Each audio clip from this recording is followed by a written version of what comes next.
Assalamualaikum warahmatullahi wabarakatuh dan selamat datang ke kisah misteri kita pada kali ini bersama saya, iaitu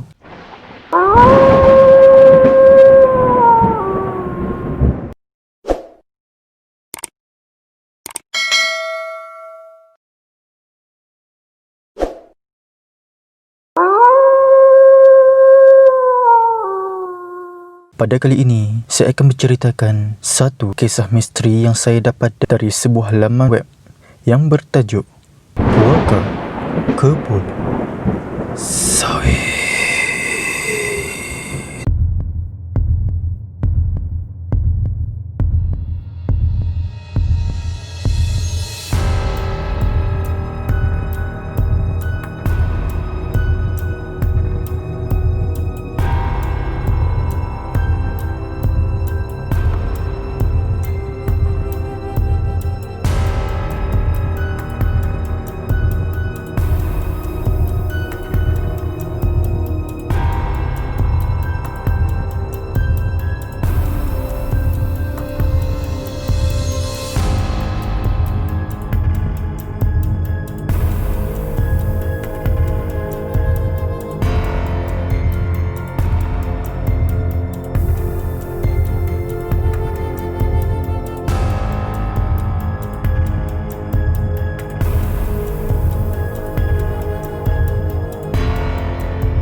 Begini ceritanya.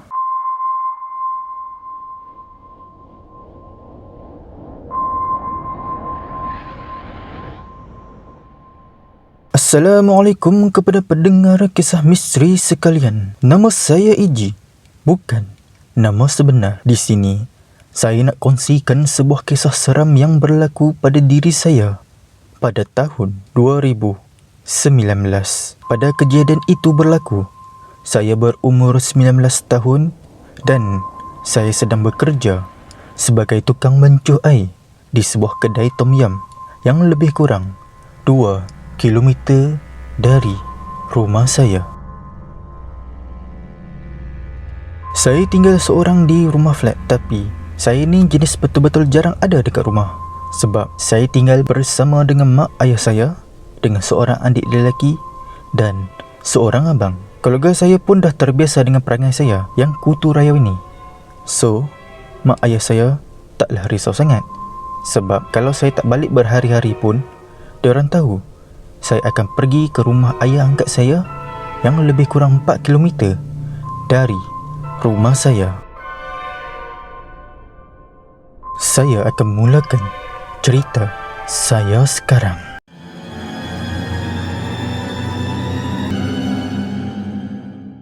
Saya kerja di kedai tom yum itu bermula dari pukul 6 petang sehingga 3:30 pagi. Setiap hari siap-siap kemas semuanya di kedai. Bolehlah tutup kedai lebih kurang pukul 4 pagi. Macam biasa, saya akan terus pergi ke rumah ayah angkat saya di kawasan yang agak pendalaman. Perlu melalui beberapa buah rumah di kebun kelapa sawit sebelum sampai ke rumah ayah angkat saya itu. Saya ni naik motor, jadi kalau kena kacau semasa lalu di kebun kelapa sawit itu sudah perkara biasa.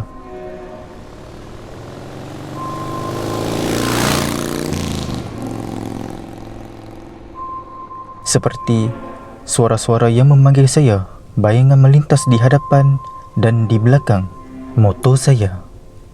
Tapi saya cuba kuatkan diri juga, acah-acah steady katakan.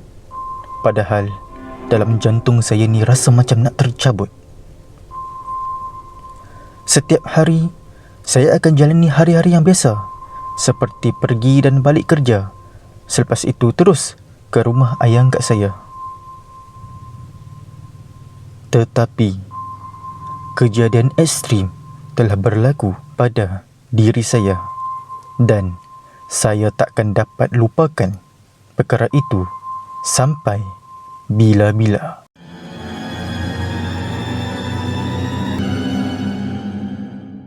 Pada suatu hari, bila saya balik dan terus pergi ke rumah ayah angkat saya, saat saya melalui kebun kelapa sawit itu, tiba-tiba saya terdengaran jeritan seseorang yang meminta tolong seakan-akan sedang berada dalam keadaan yang amat sakit. "Tolong! Aduh! Tolonglah! Aduh!" Saya tak pasti suara itu suara lelaki ataupun perempuan sebab dia menjerit sambil menangis. Kamu semua dapat bayangkan tak perasaan saya masa tu? Rasa macam nak pingsan dibuatnya.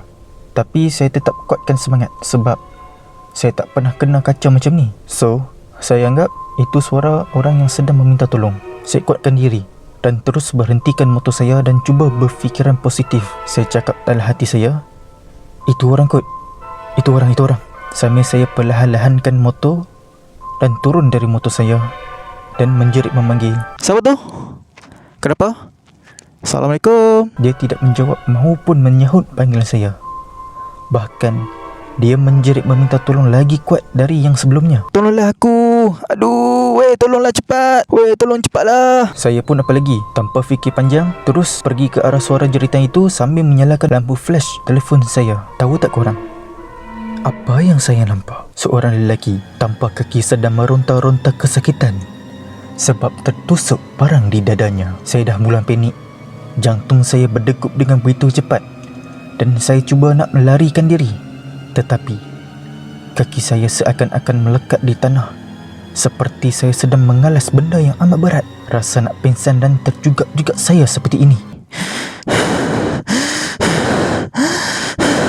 Sehinggakan makhluk itu boleh terdengar desakan nafas yang kuat dari saya. Tiba-tiba saja makhluk itu berhenti menjerit dan berteriak. Perlahan-lahan makhluk itu menoleh ke arah saya. Mukanya yang pecah dan penuh dengan darah di kedua-dua matanya dan matanya terbeliak putih melihat saya. Nafas saya seakan-akan terhenti. Nak lari pun tak mampu. Makhluk itu merangkak laju ke arah saya. Dengan parang yang tertusuk di dadanya itu memanjut-manjutkan darahnya. Penglihatan saya menjadi gelap. Saya menjerit sekuat yang saya boleh. Tetapi suara saya tak kedengaran. Nangis pun sudah tak bersuara. Pada paginya, lebih kurang pukul 8 pagi, ayah angkat saya jumpa saya sedang tidur di sebelah pokok kelapa sawit dengan nyenyaknya. Dengan kunci saya tertinggal dekat motor. Nasib baik tidak ada orang yang curi. Ayah angkat saya kejutkan saya dan bawa saya balik ke rumah. Badan saya terasa amat sakit dan lengah. Selepas sampai di rumah, saya ceritakan kisah yang terjadi pada saya pagi tadi semasa perjalanan saya nak pergi ke rumah ayah angkat saya. Ayah angkat saya tiba-tiba tersentak mendengar cerita saya.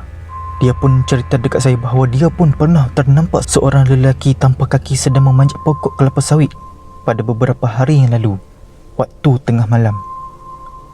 Ayah angkat saya terus panggilkan ustaz datang ke rumah untuk ubatkan saya dan pagarkan sekeliling rumah. Takut-takut makhluk halus itu mengganggu keluarga angkat saya. Selepas hari itu, saya dah tak nampak makhluk tak berkaki itu setiap kali saya melalui kebun kelapa sawit itu. Alhamdulillah, syukur. Cuma kena ganggu sikit tu adalah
Baiklah, ini perkongsian dari kisah benar yang berlaku pada diri saya.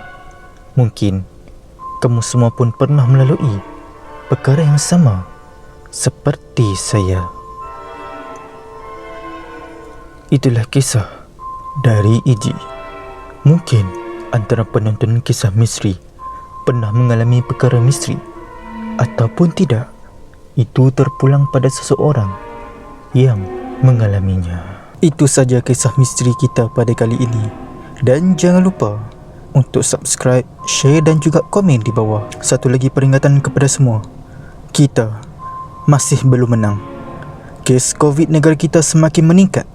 Disebabkan itu jugalah saya memohon kepada semua agar sentiasa menjaga jarak dan juga kesihatan. Sebab siapa lagi nak jaga kita selain diri kita sendiri. #kita jaga kita. Dari saya, Alung Aiman. Sekian.